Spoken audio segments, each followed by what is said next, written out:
बिस्मिल्लाहिर्रहमानिर्रहीम। देखिए बेटा, हमने कल डिस्कस किया था, या उससे पहले जो हमने डिस्कस किया था, चैप्टर 5 के कुछ टॉपिक्स हमने डिस्कस किए थे। अब चैप्टर 5 के दो तीन टॉपिक्स अभी रहते हैं, तो यहाँ पे मैं आपको पहले चैप्टर 5 के रिमेनिंग टॉपिक्स पढ़ा देता हूँ। उसके बाद जो रिमेनिंग चैप्टर्स है उनमें से किसी को स्टार्ट करेंगे बेटा।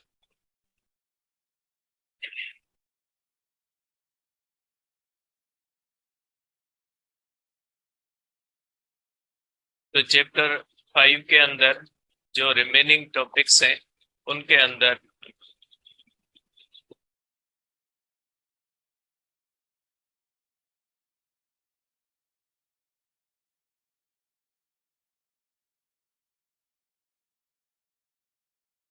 उसके अंदर बेटा जो सबसे पहले जो दिया गया है वो दिया गया है डेफिनेशन कि ट्रांसलेटरी मोशन, रोटेटरी मोशन किस तरह से आप उनको डिफरेंशिएट करोगे या उनकी प्रॉपर डेफिनेशंस कौन सी होती है, तो उसके बारे में पहले दिया गया है इसके अंदर चैप्टर 5 के अंदर। तो इसके अंदर सबसे पहली जो डेफिनेशन दी गई है वो दी गई है ट्रांसलेटरी मोशन की, कि ट्रांसलेटरी मोशन क्या होती है या ट्रांसलेटरी मोशन किसको कहा जाता है। देखिए बेटा, ट्रांसलेटरी मोशन पढ़ने से पहले आपके माइंड में होने चाहिए एक्सिस। ठीक है, एक्सिस का मकसद है एक्स एक्सिस या वाई एक्सिस। सपोज करें एक बॉडी है,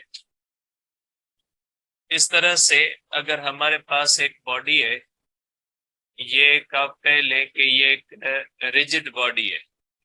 रिजिड बॉडी का मकसद है ऐसी बॉडी जो जब हम उसको प्रेस करें तो उसके शेप में किसी भी किस्म की तब्दीली ना आए, तो ऐसी बॉडी को कहा जाता है रिजिड बॉडी। जैसे हार्ड बॉडीज होती है, जो मोस्टली हार्ड बॉडीज होती है, उनको हम कहते हैं रिजिड बॉडी। ठीक है, अब सपोज करें ये हमारे पास एक रिजिड बॉडी है और इसके साथ अगर हम कोई इस तरह से एक्स एक्सिस और वाई एक्सिस बनाए, इस तरह से एक्स एक्सिस और वाई एक्सिस अगर इसके बॉडी के बनाए, तो ये कहलाते हैं इस बॉडी के एक्सिस।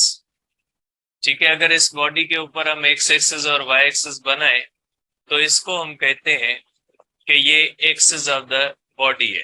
ठीक है, जैसे फॉर एग्जांपल अगर ये बुक है, ठीक है, ये आपको मैं यहाँ पे बना के दिखाता हूँ कि अगर ये हमारे पास बुक है, अब इसके एक्सिस कौन से होंगे, तो आप कह लें कि इसके साथ अगर मैं इस तरह से एक्स एक्सिस और वाई एक्सिस इस तरह से बनाऊं, तो ये हो जाएंगे बॉडी के एक्सिस। इनको कहा जाता है बॉडी के एक्सिस बेटा। अब अगर ये बॉडी मूव करती है तो इसकी मोशन जो होती है ये ट्रांसलेटरी होगी या नहीं होगी। तो जाहिर है कि किसी भी बॉडी की मोशन को ट्रांसलेटरी कहने के लिए एक ऑब्जर्वर होगा। अगर कोई ऑब्जर्वर होगा जो ऑब्जर्व करेगा कि इस बॉडी की मोशन ट्रांसलेटरी है, रोटेटरी है, तो जाहिर है ऑब्जर्वर तो होगा। तो सपोज करें कि ये एक ऑब्जर्वर है, आप कह लें कि ये ऑब्जर्वर है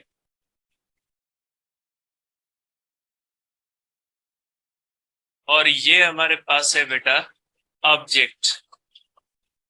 अब ये ऑब्जर्वर इसकी मोशन को ऑब्जर्व करेगा कि इसकी मोशन ट्रांसलेटरी है या नहीं है। अब जाहिर सी बात है, जो ऑब्जर्व करेगा उस ऑब्जर्वर के भी एक्सिस होंगे।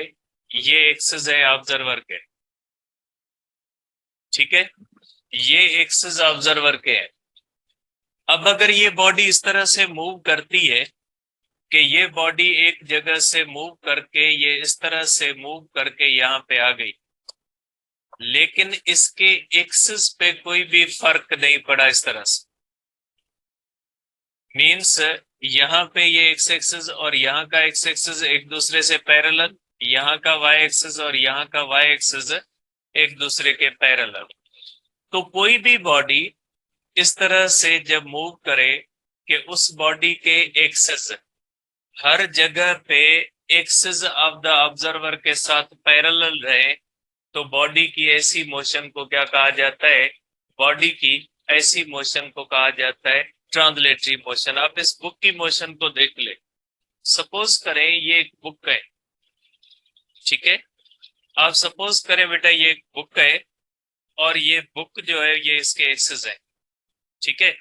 अब ये बुक अगर इस तरह से मूव कर रहा है तो आप देख रहे हैं कि इस बुक के एक्सिस में किसी भी किस्म की चेंज नहीं आ रही, कि ये इस तरह से है तो इसके एक्सिस में न ये इसका एक्सिस इधर हो रहा है न उधर हो रहा है, तो ये इस तरह से मूव करते हैं कि इसके एक्सिस में किसी भी तरह की चेंज ना है। भले ये इस तरह से कर्व्ड मोशन में हो, लेकिन इसके एक्सिस के अंदर अगर किसी भी किस्म की चेंज नहीं आती तो बॉडी की ऐसी मोशन को हम कहेंगे कि ये इसकी मोशन कौन सी है? ये मोशन है ट्रांसलेटरी मोशन। या बॉडी इस तरह से मूव करती है, सपोज करें ये बॉडी है, ये इस तरह से इसके एक्सिस है, भले ये इस तरह से कर्व में इस तरह से मूव करे इस तरह से, तो किसी भी जगह पे उसके एक्सिस में अगर किसी भी किस्म की चेंज नहीं आती, हर जगह पे उसके एक्सिस पैरेलल होते हैं, तो बॉडी की ऐसी मोशन को हम कहते हैं कि ये मोशन कौन सी है? ट्रांसलेटरी मोशन है। तो आप कहोगे कि motion of body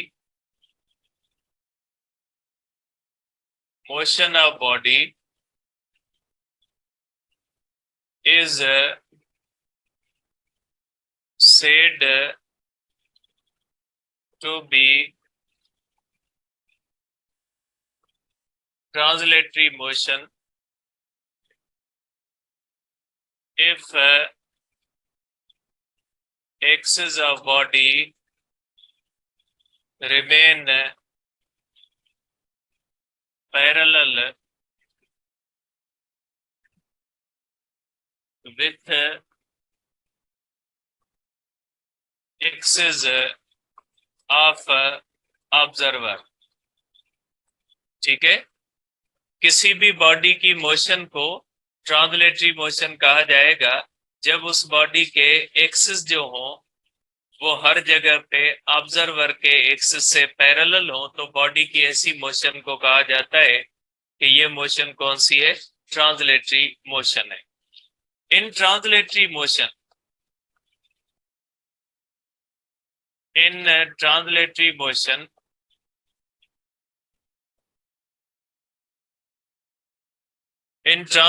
motion distance covered by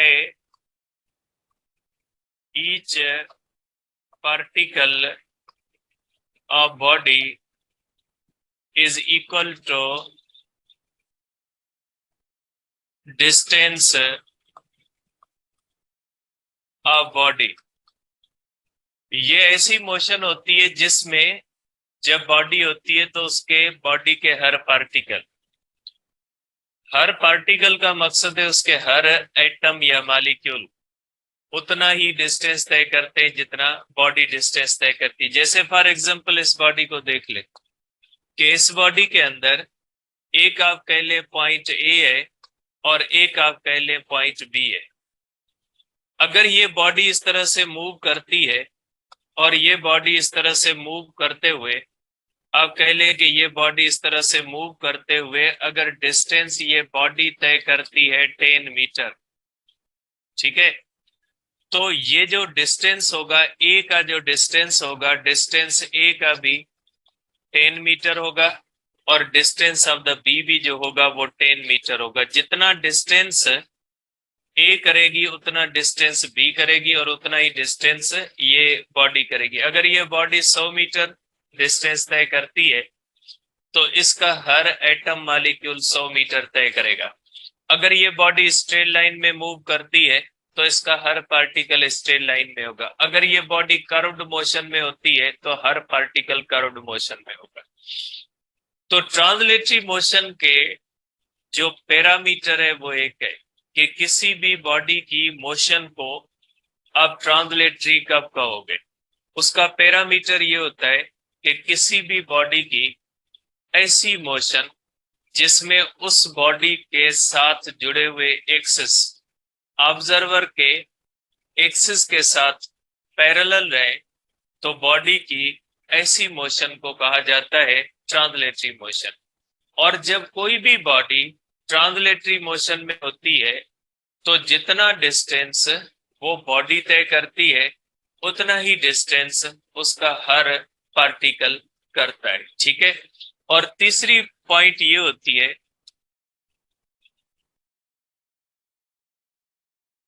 कि motion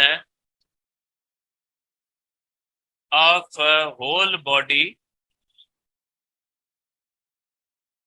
can be described by motion of one particle. के पूरी बॉडी की मोशन को आप एक पार्टिकल की मोशन से डिस्क्राइब कर सकते हैं। क्या आप ये कह सकते हैं कि अगर एक पार्टिकल इसका स्ट्रेट लाइन में है तो पूरी बॉडी स्ट्रेट लाइन में है, अगर एक पार्टिकल इसका कर्व्ड मोशन में है तो पूरी बॉडी किसमें होती है? कर्व्ड मोशन में होती है। तो आप कह सकते हैं कि पूरी बॉडी की जो मोशन होती है वो एक ही पार्टिकल से जाहिर की जा सकती है। तो ऐसी मोशन जो होती है वो ट्रांसलेटरी मोशन होती है। अब इसके बाद, और इसमें कर्व्ड भी हो सकती है, स्ट्रेट भी हो सकती है, दोनों हो सकती है। अब इसके बाद है बेटा रोटेटरी मोशन।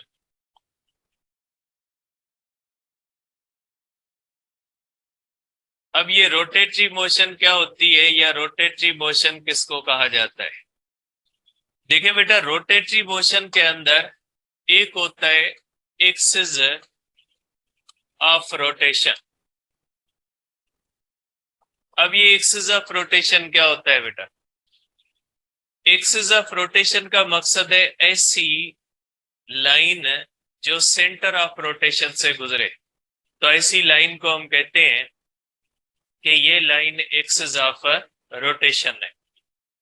जैसे फैन होता है, अगर फैन को आप देखते हैं तो फैन के अंदर जो रॉड लगी होती है, जिसके अंदर वो फैन लगा हुआ होता है, उस रॉड को आप कह सकते हैं कि ये एक्सिस ऑफ रोटेशन है।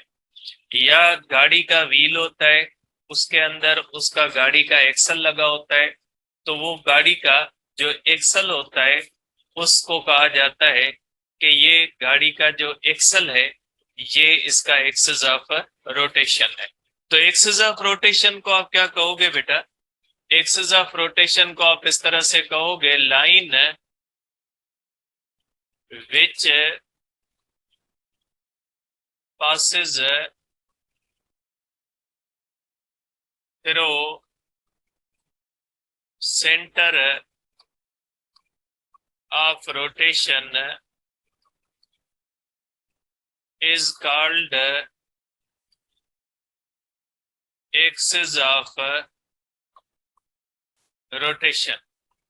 ऐसी लाइन जो सेंटर ऑफ रोटेशन से पास होती है, ऐसी लाइन को कहा जाता है axis of rotation.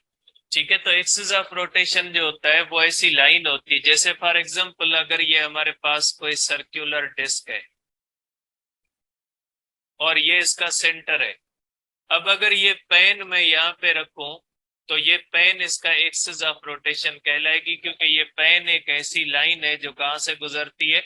Centre of rotation से गुजरती है। अब ये जो होती है बेटा, इसकी डेफिनेशन क्या होती है बेटा? कि जो है वो रोटेटरी मोशन की डेफिनेशन क्या होती है बेटा? A body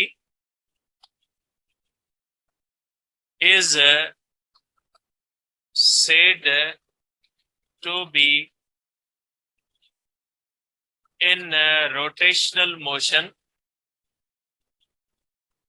if each particle of body rotates in a circle। किसी भी बॉडी की मोशन को रोटेटरी मोशन कहा जाएगा अगर उस बॉडी का हर एटम या मॉलिक्यूल सर्किल में मूव कर रहा है, सर्किल में रोटेट कर रहा है, तो उसको कहा जाएगा कि ये सर्कुलर मोशन है बेटा। अब इसके अंदर each molecule, each particle does not covers equal distance. देखें, फॉर एग्जांपल आप इसके अंदर बना ले कि ये एक पॉइंट P है और एक पॉइंट Q है। अब जब ये बॉडी रोटेट करेगी तो पॉइंट Q का छोटे सर्किल में घूमेगी और पॉइंट P बड़े सर्किल में घूमेगी। तो आप कहोगे कि पॉइंट P का जो सर्किल बनता है उसका सरकमफेरेंस ज्यादा होगा और पॉइंट Q का सरकमफेरेंस कम होगा। तो आप कहोगे कि पॉइंट P ज्यादा डिस्टेंस तय करेगी और पॉइंट Q जो होती है वो कम डिस्टेंस तय करेगी। ठीक है। अब इस रोटेटरी मोशन के दो फर्दर किस्में होती है। एक होती है, आप कहेंगे ऑर्बिटल मोशन, एक होती है हमारे पास बेटा ऑर्बिटल मोशन। ऑर्बिटल मोशन का मकसद है ऐसी circular motion, rotatory motion, rotatory motion in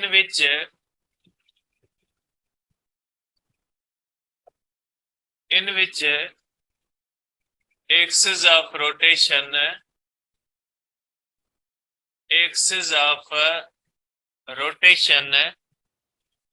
does not pass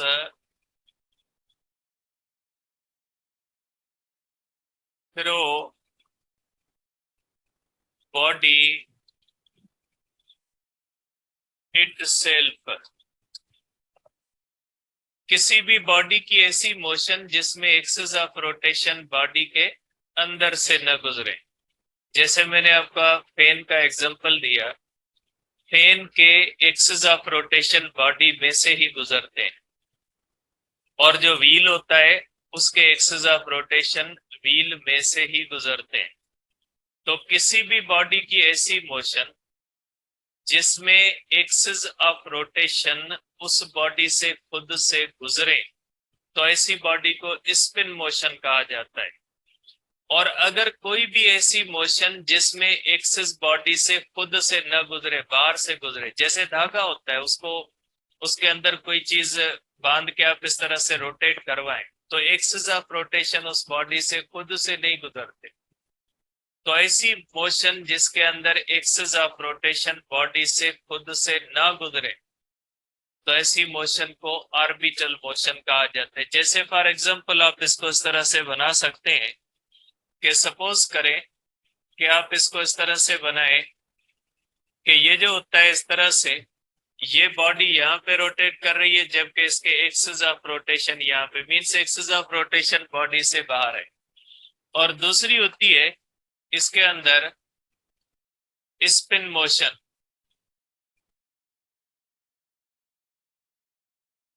spin motion का मकसद है ऐसी मोशन जिसमें एक्सिस बॉडी से खुद से गुजरे।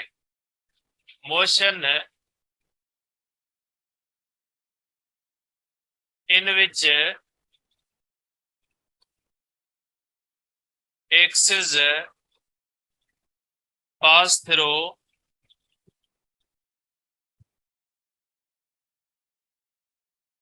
Body itself. ऐसी मोशन जिसमें एक्सिस बॉडी से खुद से गुजरे। जैसे फॉर एग्जांपल अगर ये इस तरह से हो कि अगर कोई डिस्क है इस तरह से है, अब अगर हम देखें तो ये एक्सिस इसी बॉडी से खुद से गुजरते हैं। ठीक है, तो ऐसी बॉडी की मोशन को क्या कहा जाएगा? ऐसी बॉडी को मोशन को कहा जाएगा कि ये स्पिन मोशन है। अब इसके बाद है बेटा हमारे पास सेंटर ऑफ मास। ठीक है। देखिए, एक होता है मास, दूसरी होती है मास डिस्ट्रीब्यूशन। मास का मकसद होता है क्वांटिटी या मैटर, और मास डिस्ट्रीब्यूशन का मतलब होता है वो मास कितने एरिया के अंदर फैला हुआ है। जैसे फॉर एग्जांपल, अगर इसके अंदर 100 ग्राम मास है और ये मास इतने एरिया के अंदर फैला हुआ है। हर बॉडी के अंदर एक ऐसी पॉइंट होती है जो पॉइंट इस तरह से उस पूरी बॉडी के साथ जुड़ी होती है कि जैसे पूरी बॉडी का मास वहीं पे होता है। पहले डेफिनेशन लिखता हूं, फिर मैं इसको डिस्कस करता हूं।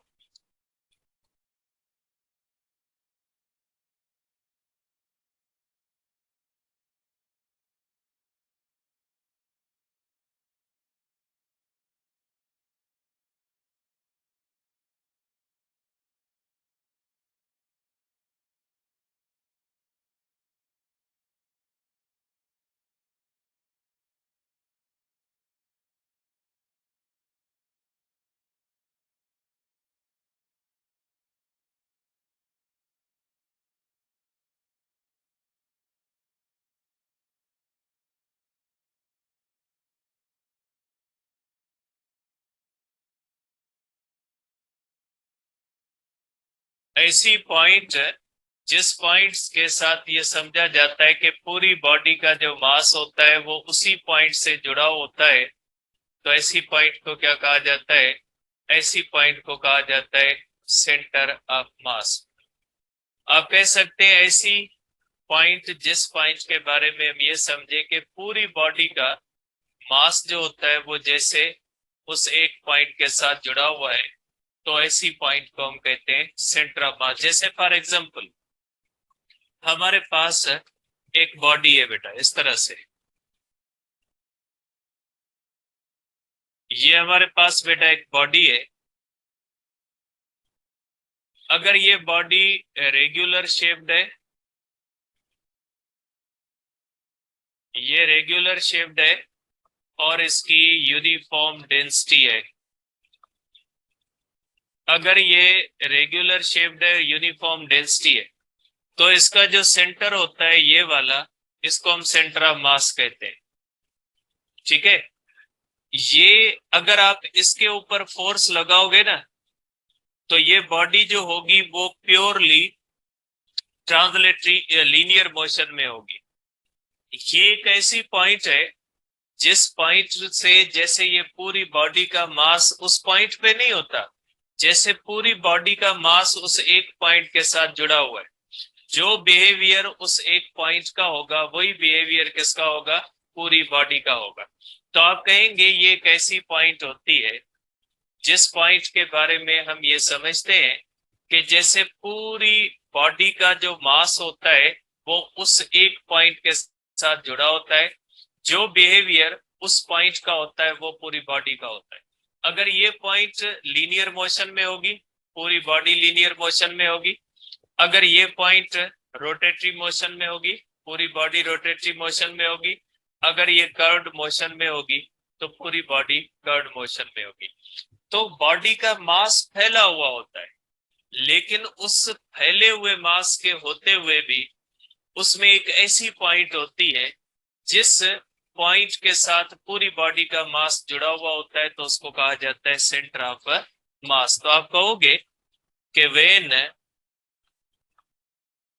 Force is applied at center of mass, then body moves in purely linear motion पे। तो बॉडी जो होती है वो प्योरली किस मोशन में होती है? लीनियर मोशन के अंदर होती है। ठीक है। Centre of mass of a regular shaped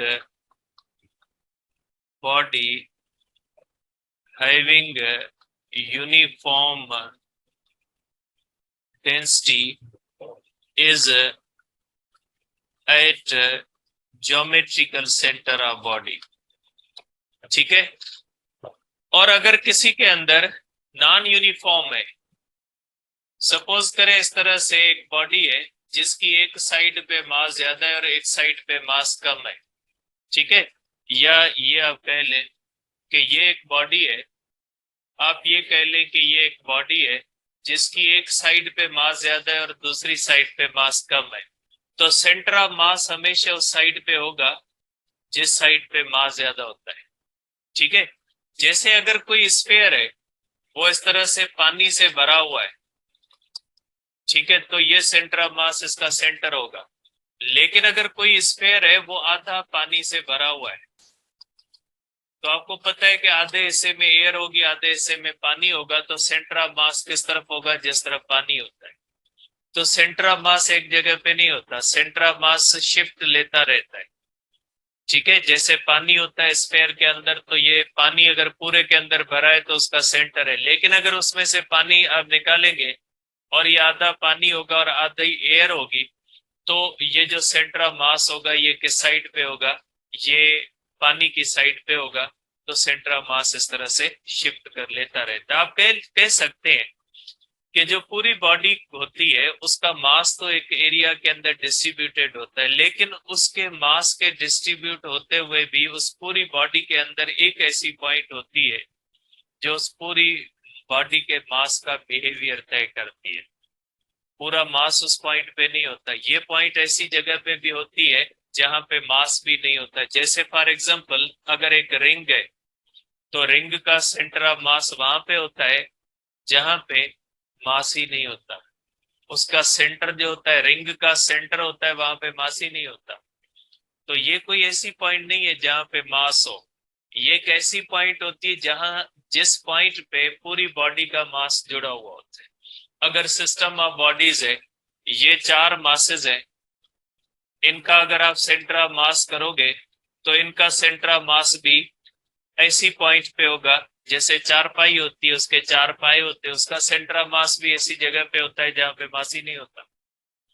तो जरूरी नहीं है जहां पे सेंटर ऑफ मास हो वहां पे मास हो। सेंटर ऑफ मास एक ऐसी पॉइंट होती है जिस पॉइंट के साथ पूरा मास जुड़ा हुआ होता है। अब इसके बाद दूसरी होती है सेंटर ऑफ ग्रेविटी।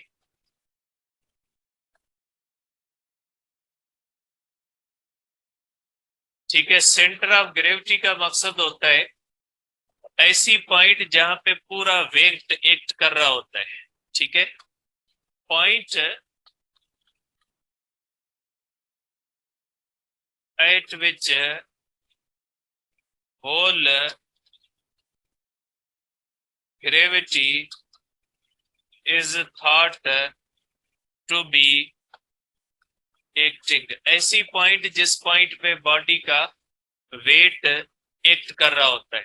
जैसे आप देखते हो कि अगर ये पेन है, तो इस पेन के अंदर एक ऐसी पॉइंट होगी जिसको आप सपोर्ट दोगे तो ये गिरने से रुक जाएगी। अगर आप इसको यहाँ पे सपोर्ट दोगे तो ये गिर जाए। इसका मकसद है एक ऐसी पॉइंट होती है जहां पे वेट एक्ट करता है।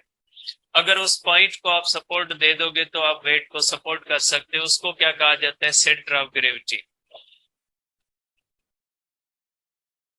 Centre of gravity coincides with center of mass if body is in uniform field। अगर कोई भी बॉडी यूनिफॉर्म ग्रेविटेशनल फील्ड में तो ये सेम होते हैं। Centre of gravity does not coincide center of mass if body is in non uniform gravity. जब body non uniform gravity में होती है तो ये कोइंसाइड नहीं करते। ठीक है। तो ये हो गया बेटा हमारे रिमेनिंग टॉपिक्स। इंशाल्लाह कल जो है वो न्यू चैप्टर शुरू करेंगे। अब आप मुझे मैसेज कर दीजिएगा कि आप कौन सा चैप्टर पढ़ना चाहते हैं। वेक्टर्स पढ़ना चाहते हैं या 6 चैप्टर पढ़ना चाहते हैं या 9 या 10 में से कौन सा पढ़ना चाहते हैं, तो वो आप मुझे बता दीजिएगा। तो मैं वो चैप्टर जो है वो स्टार्ट कर दूंगा, मुझे मैसेज कर दीजिएगा कि आपने कौन सा चैप्टर पढ़ना है। ठीक है, आप इसकी पिक्चर्स ले लें बेटा, आप इसकी पिक्चर्स ले लें बेटा, स्क्रीनशॉट आप इसका ले लें। ठीक है, इसका स्क्रीनशॉट ले लें।